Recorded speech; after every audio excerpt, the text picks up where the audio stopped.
हिरण्यकश्यप ने अट्टहास किया कि समस्त विद्यार्थी प्रहलाद जी के साथ शांत हो गए। डर के मारे जिसकी जो स्थिति थी वही स्थिति में वो खड़ा हो गया। किसी का एक हाथ सिर में था, एक हाथ कमर में था, सो उसी तरह वो मिट्टी का पुतला बन के खड़े हो गए। समस्त विद्यार्थी कांप रहे हैं और कह रहे हैं भैया प्रहलाद अब रक्षा करो अपने पिता की कोप से। प्रहलाद जी ने कहा जिस परमात्मा का कीर्तन किया है वही रक्षा करेगा। तो हिरण्यकश्यपु ने कहा हे दुर्विनीत मंदात्मन कुल भेदक कराधमा, ऐ कुल कलंकी प्रहलाद, बोल किसके दम पर तूने मुझे मेरी शक्तियों को चुनौती दी है। प्रहलाद जी ने कहा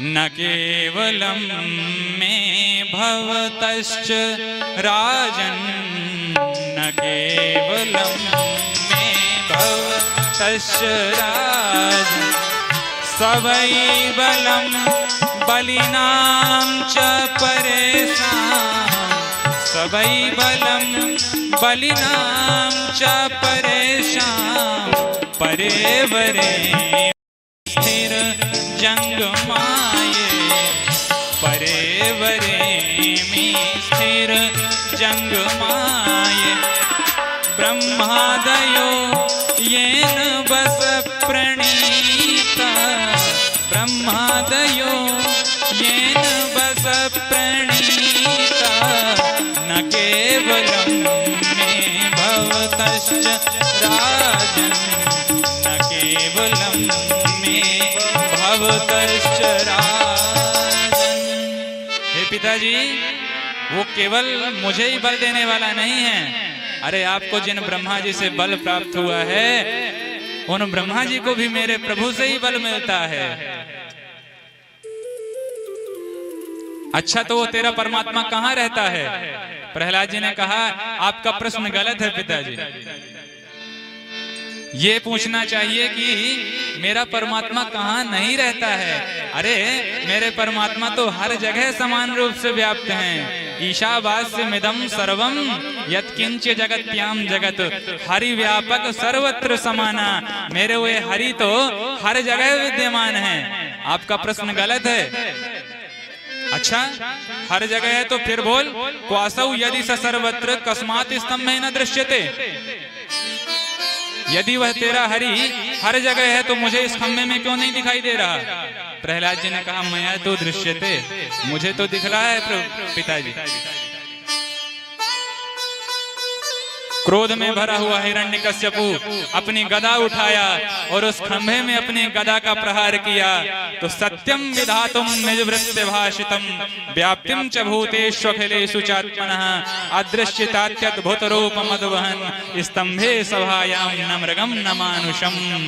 जैसे ही हिरण्यकश्यपु ने उस खंभे पर प्रहार किया, खंभा विदीर्ण हो गया और अपने भक्त के वचन की रक्षा करने के लिए खंभे से ही भगवान नरसिंह का प्रादुर्भाव हो गया। बोल नरसिंह भगवान की।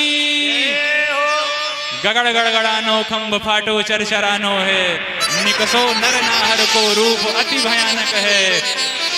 दसन जीभ लपलपा में आंखें 14 फिरा में, चितिवत सरोज मानो अंग जात खानो है। बालक के बाल वचन रंचना सुहाए ताही, तुरत उठाए खड़ग चटक चट चटानो है। बाल वचन रक्षा है तो भृत्य वचन सार्थक करन, पाहन ते आज नरसिंह प्रगटानो है। बोल नरसिंह भगवान की जय हो।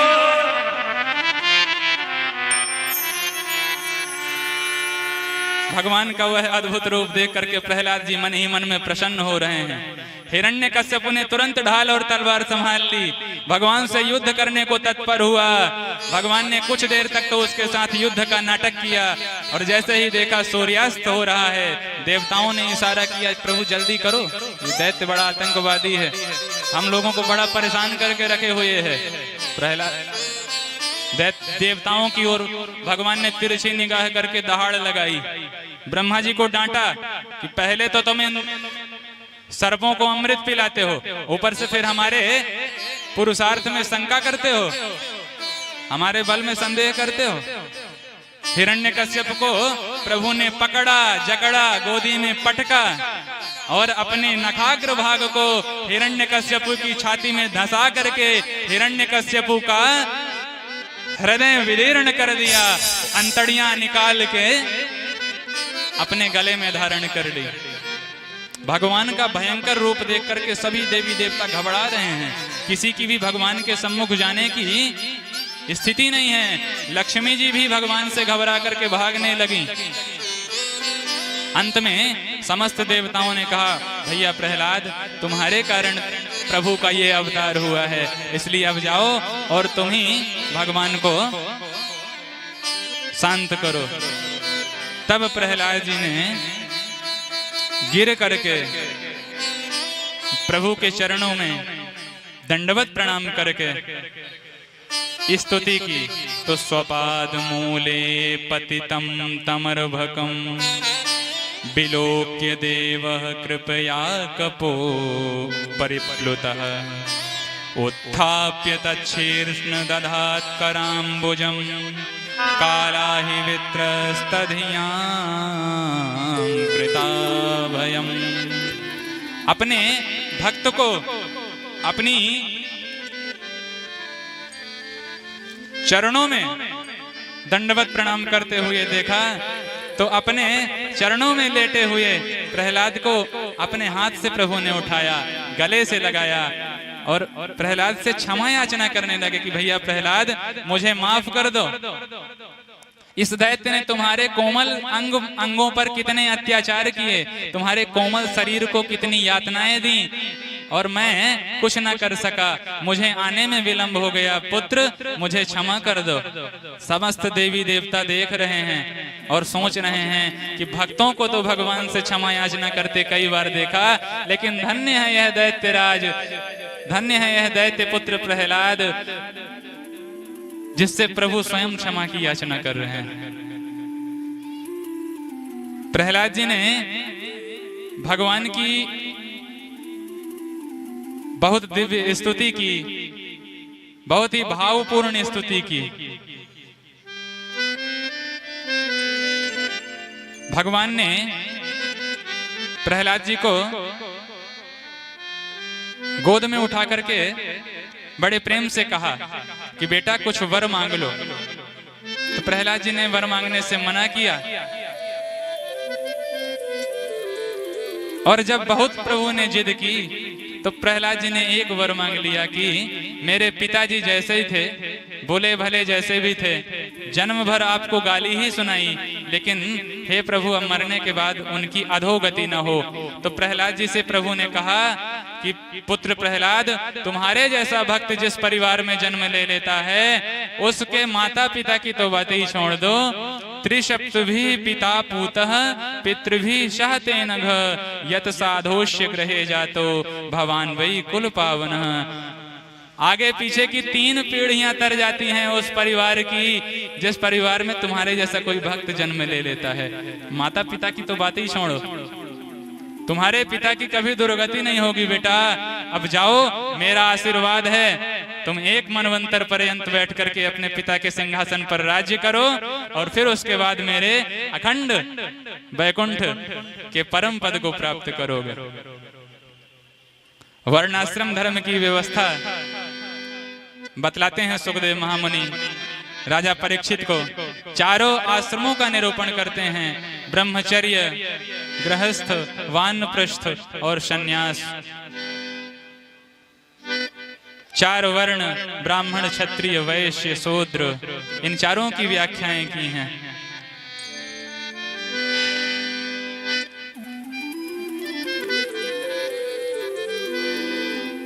भगवान के परम पवित्र इन गुणगणों का गायन करते हुए सुखदेव महामुनि कहते हैं कि भगवान पक्षपात नहीं करते। भगवान से हमारी भावना किस प्रकार की है वह यह तय करती है कि भगवान की कृपा हम पर होगी या कोप। बड़ी ही सावधानी से आप सब इस कथा का श्रवण कर रहे हैं। यह कथा शिव प्राण प्रतिष्ठा के उपलक्ष्य में पटेल परिवार के द्वारा आयोजित है और आज इस कथा का चतुर्थ दिवस है। चतुर्थ दिवस में नियमानुसार श्री कृष्ण जन्म महोत्सव मनाया जाता है। तो बड़ी सावधानी से आप सब यूं ही शांत बैठे रहें। बस कुछ ही देर में पहले हमारे वामन भगवान का प्राकट्य होगा हम सबके बीच में, उसके बाद राम जी आएंगे और फिर ब्रज और गोकुल बना करके हम सबके बीच में भगवान ब्रजेंद्र नंदन का प्रादुर्भाव होने वाला है, उनका मंगलमय प्राकट्य होने वाला है। तो बड़े धैर्य के साथ आप सब इसी प्रकार दत्त चित्त होकर के सुखदेव महामुनि की वाणी का आस्वादन प्राप्त करते रहें। दत्तात्रेय मुनि के 24 गुरुओं का निरूपण है और अब अष्टम स्कंध में मनवंतरों की कथा सुखदेव महामुनि सुनाते हैं। भगवान के विभिन्न मनवंतरों में विभिन्न अवतार हुआ करते हैं। एक बार भगवान ने गज का उद्धार करने के लिए, ग्राहा से गज को मुक्ति दिलाने के लिए हरि अवतार लिया था।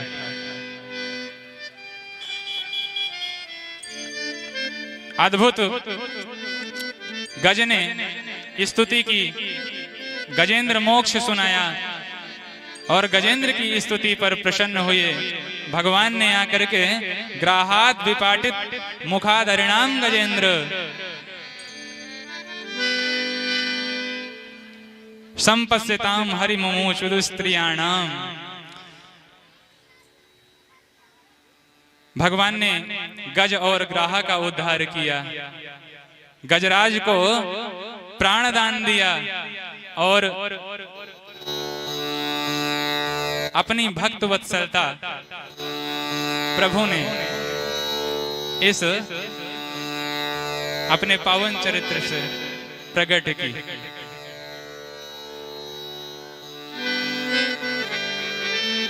एक बार इंद्र ने दुर्वासा ऋषि का अपमान कर दिया।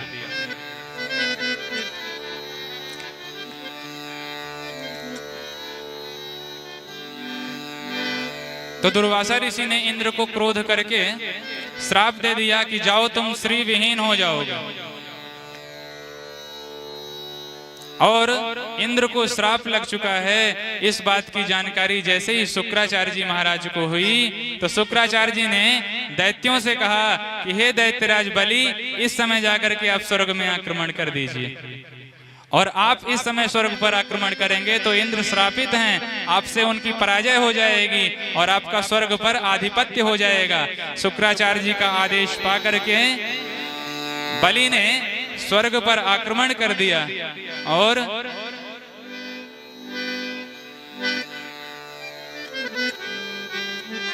समस्त देवता स्वर्ग से निकाल दिए गए। तब देवता भगवान की शरण में गए। भगवान ने कहा आपका श्री समुद्र में विलीन हो चुका है, अब समुद्र मंथन करिए पहले, तब आपका श्री माने आपका तेज उस समुद्र से प्रकट होगा। इसके लिए आपको दैत्यों की सहायता लेनी पड़ेगी। अहि मूसकवत, जैसे एक सर्प एक पिंजड़े में फंस चुका था, उसी पिंजड़े में एक चूहा भी फंसा हुआ था। अब सर्प ने देखा कि इस पिंजड़े से चूहा ही हमको निकाल सकता है, तो चूहा से दोस्ती कर ली और बोला मामा आप तो हम सर्पों के मामा लगते हो, अब इस पिंजड़े से निकालना आपका कर्तव्य है, आप निकालो। और सर्प को जैसे ही अपने प्रति इतना सम्मान देखा तो चूहे ने अपने दांत से उस पिंजड़े को कुछ कुतर डाला और सर्प बाहर निकला और उस चूहे को ही निगल गया। तो ये होता है अहि मूसकवत। इसी प्रकार देवताओं ने दैत्यों से जाकर के दोस्ती का अभिनय किया और कहा कि चलो भाई, हम आपस में तो भाई ही भाई हैं, चलो मिल करके समुद्र मंथन करते हैं, उस समुद्र से जो रत्न निकलेंगे उनको आपस में मिल करके बांट लेंगे।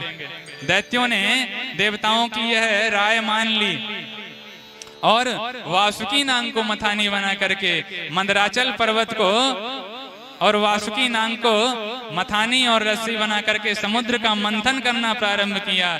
समुद्र में वह मंदराचल पर्वत रखते ही डूबने लगा तो भगवान ने कच्छप बन करके इस स्कंद में भगवान के विभिन्न अवतार हुए और समुद्र मंथन के समय सबसे पहला अवतार भगवान का कच्छप अवतार हुआ। समुद्र का मंथन प्रारंभ हुआ तो सबसे पहले कालकूट विष निकला। अब कालकूट विष को लेकर के सभी देवी देवता भगवान भूत भावन भोलेनाथ की शरण में गए। देव देव महादेव भूतात्मन भूत भावनः त्राहिनः शरणापन्न त्रैलोक्य दहनात् विषाद। हे देवों के देव भूतनाथ भोलेनाथ महादेव, इस त्रिलोक को दग्ध कर देने वाले भयंकर विष से हम सब की रक्षा कीजिए, हम सब की रक्षा कीजिए। शंकर जी ने कहा, भवानी ये देवी देवता हमको विष पिलाना चाहते हैं, बोलो क्या करूं? भवानी ने कहा, भोलेनाथ आप तो वही करो जिसमें सबका कल्याण हो।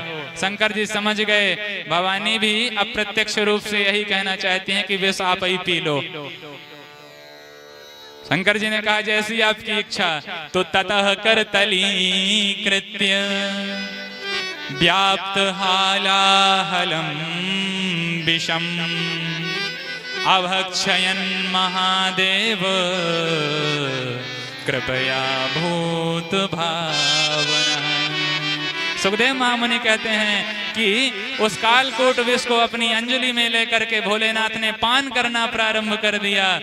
तो भोलेनाथ जैसे ही विष को अपने मुख पर रखे तो याद आ गया कि राम राम, गले में तो हमारे, हृदय में तो हमारे निरंतर प्रभु राम जी का निवास रहता है। अगर अंदर गटक जाऊंगा तो उन राम जी को दर्द होगा, कष्ट होगा, और बाहर उगल दूं तब तो संसार ही भस्म हो जाएगा।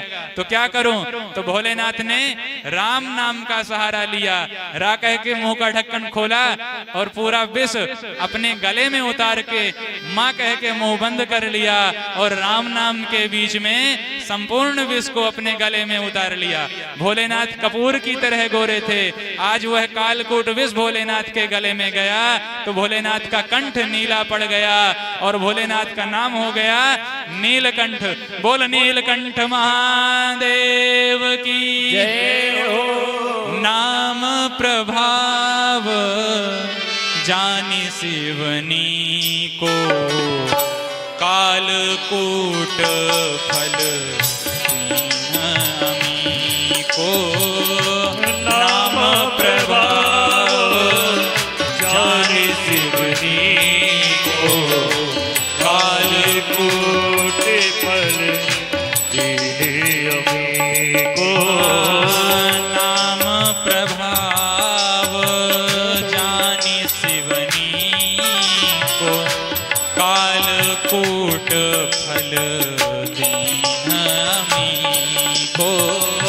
नाम प्रभाव जाने शिवनी को कालकूट फल दीने हमें को। तो जो संसार की सारी समस्याएं अपने ऊपर ले ले और किसी का भी दुख न देख सके, ऐसा वह भुजगेंद्र भूषण भोलेनाथ ही हो सकता है, और दूसरा कौन हो सकता है? जो सारे संसार का कल्याण करने की भावना रखें, ऐसे करुणावतार हुए भगवान शिव। अब की बार पुनः मंथन किया तो कामधेनु गाय निकली जो ऋषियों ने ले ली। दोबारा समुद्र का मंथन हुआ तो चंद्रमा निकला जिसे शंकर जी के सिर पर लगा दिया गया। अभी अभी विष पान किया था ना, तो गर्मी चढ़ी हुई थी, तो शंकर जी के सिर पर शीतल चंद्रमा रख दिया गया जिससे शंकर जी को कुछ शीतलता मिल जाए। दोबारा उच्चैश्रवा घोड़ा, ऐरावत हाथी निकले जिसे क्रमशः बलि और इंद्र ने लिए। कौस्तुभ मणि को भगवान नारायण ने अपने गले में धारण किया। और अब की बार मंथन हुआ। ततश्चाविर्भूः साक्षात् श्री रमा भगवत परा रंजयन्ती दिशः कान्त्या विद्युत सौदामनी यथा विद्युत सौदामनी था। अब की बार मंथन हुआ तो अष्टम स्कंध के अष्टम अध्याय के अष्टम श्लोक में साक्षात श्री देवी श्री लक्ष्मी देवी का प्रादुर्भाव हुआ। बोल लक्ष्मी मैया की जय। भगवान ने कहा अब ये किसकी होंगी, ये निर्णय हम इन्हीं पर छोड़ देते हैं। सभी देवी देवता लाइन लगा के बैठ गए, सभी को नकारती हुई अंतिम में देवी लक्ष्मी ने नारायण को स्वीकार कर लिया, नारायण के गले में वरमाला डाल दी और लक्ष्मी और नारायण का विवाह हो गया। बोल लक्ष्मी नारायण भगवान की।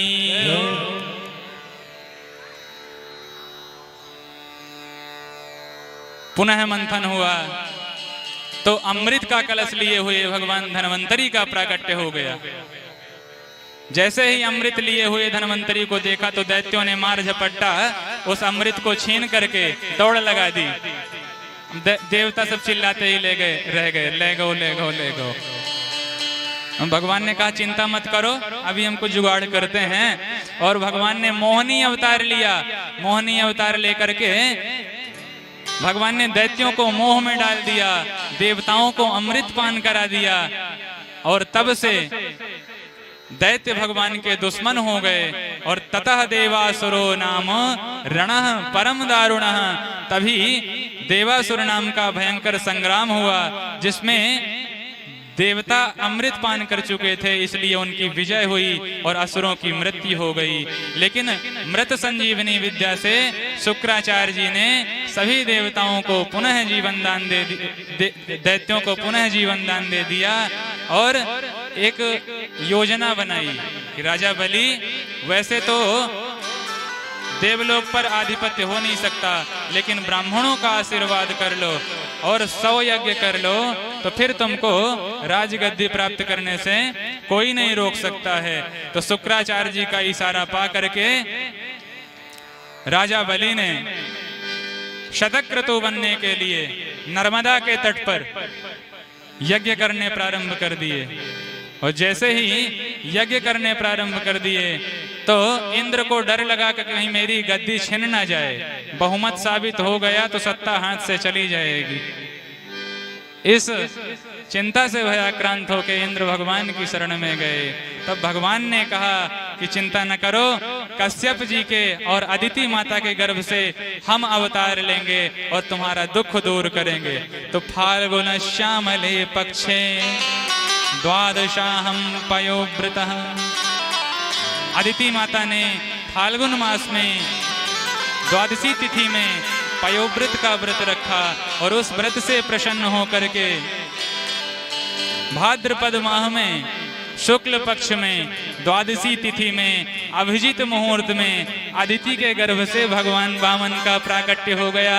बोल वामन भगवान की।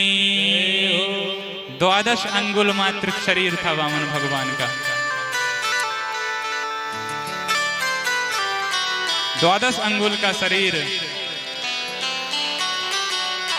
बृहस्पति जी ने वामन भगवान का यज्ञोपवीत संस्कार किया तो भूदेवी ने वामन भगवान को चरण पादुका प्रदान की, आकाश ने छत्र प्रदान किया।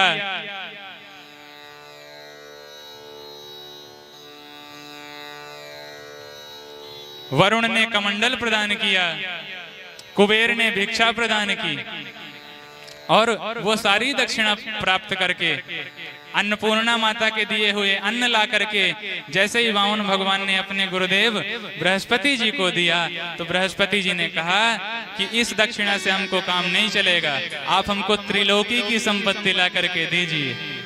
तब त्रिलोकी की संपत्ति प्राप्त करने के लिए राजा बलि के द्वार पे भगवान ने बटुक वामन बन करके प्रवेश किया, जहां राजा बलि यज्ञ करते हुए बैठे थे।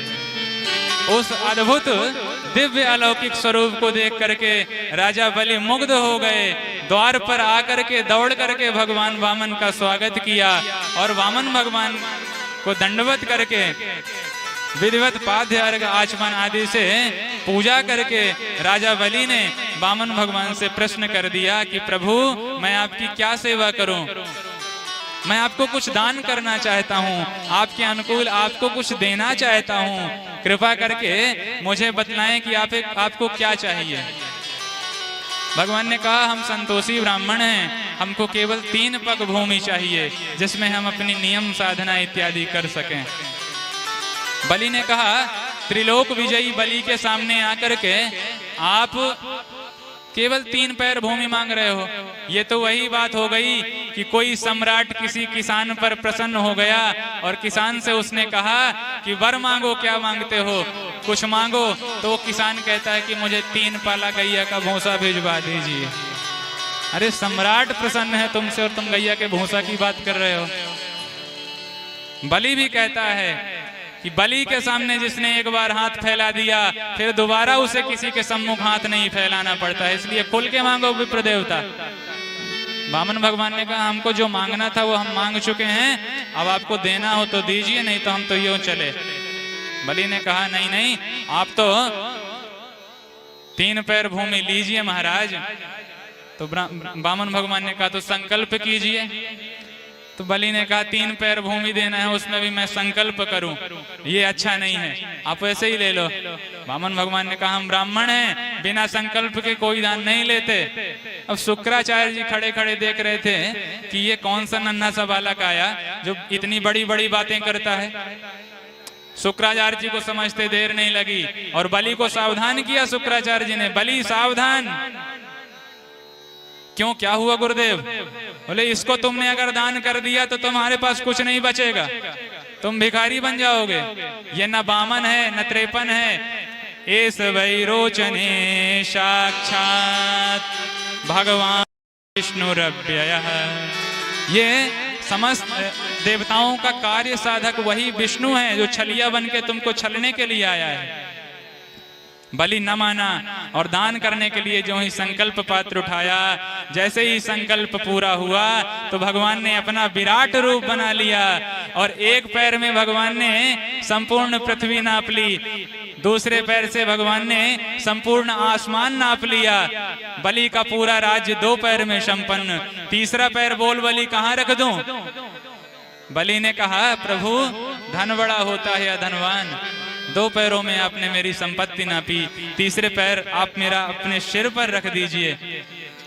तीसरा पैर मेरे सिर पर रख करके मुझ धनवान को भी स्वीकार कर लीजिए नाथ, और मुझे कृतार्थ कर दीजिए। भगवान ने कहा धन्य हो बलि, तुम्हारे जैसा दान कोई नहीं कर सकता, हम तुमसे बहुत प्रसन्न हैं। अपने आप को भी जो अपनी वचन की रक्षा करने के लिए दान कर दे उसी का नाम हो जाता है बलिदान। बलि की तरह जो दान करे वही बलिदान कहलाता है।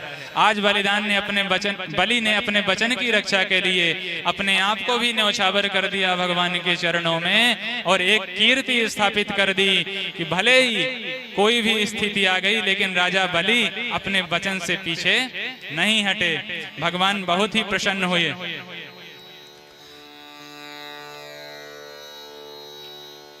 इस तरह से एक मनवंतर में राजा सत्यव्रत की भगवान ने प्रलय पर्यंत रक्षा की, मत्स्यावतार लेकर के।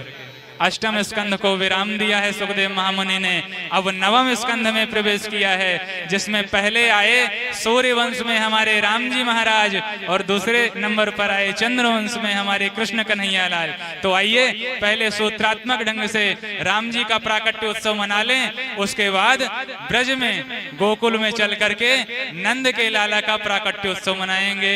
आइए 9वें स्कंध में प्रवेश करें और पहले सूर्य वंश का थोड़ा सा वर्णन सुन लें। मनु महाराज के इक्ष्वाकु, नृग, सरयाती आदि पुत्र हुए। उनमें से जो सरयाती नाम के पुत्र थे उन्हीं के वंश में राजा नभग हुए। राजा नभग के नाभाग हुए और नाभाग के परम भागवत अम्बरीश हुए। अम्बरीश की भक्ति से प्रसन्न हुए भगवान ने उन्हें अपना सुदर्शन चक्र प्रदान कर दिया उनके राज्य की रक्षा के लिए, और अपनी भक्त वत्सलता, अपनी करुणा वत्सलता दर्शाने के लिए दुर्वासा ऋषि को दंड दे करके भगवान ने अपने भक्तों की महिमा का प्रतिपादन किया। इस प्रकार इसी सूर्यवंश में महाराज युवनाश्व हुए। इन्हीं वंश में राजा मानधाता का जन्म हुआ, राजा सत्यव्रत का जन्म हुआ। इसी वंश में महाराज हरिश्चंद्र प्रकट हुए। हरिश्चंद्र के रोहित, रोहित के बाहुक, बाहुक के सगर और सगर के 60,000 पुत्र हुए, जो कपिल भगवान की दृष्टि से, कपिल भगवान के कोप का पात्र बन करके मृत्यु को प्राप्त हो गए और राख का ढेर हो गए। तब सगर के पुत्र असमंजस, असमंजस के पुत्र अंशुमान, अंशुमान के पुत्र दिलीप और दिलीप के पुत्र भगीरथ ने, जब इन सभी ने तपस्या की, तब भगीरथ के भागीरथी प्रयास से देवी भागीरथी गंगा के रूप में विष्णुपदी, वही गंगा इस धरती पर अवतीर्ण हुई। जिन गंगा की जलधारा उन सगर पुत्रों के राख के ढेर में बनी पड़ी, तो यज्जल स्पर्श मात्रेण ब्रह्मदंड हता अपि सगरात्मजा दिवं जगमुः केवलम देह भस्म भी। जैसे ही सगर के पुत्रों की राख का स्पर्श हुआ गंगा जी के पावन जल से, तो तुरंत सगर पुत्रों का उद्धार हो गया।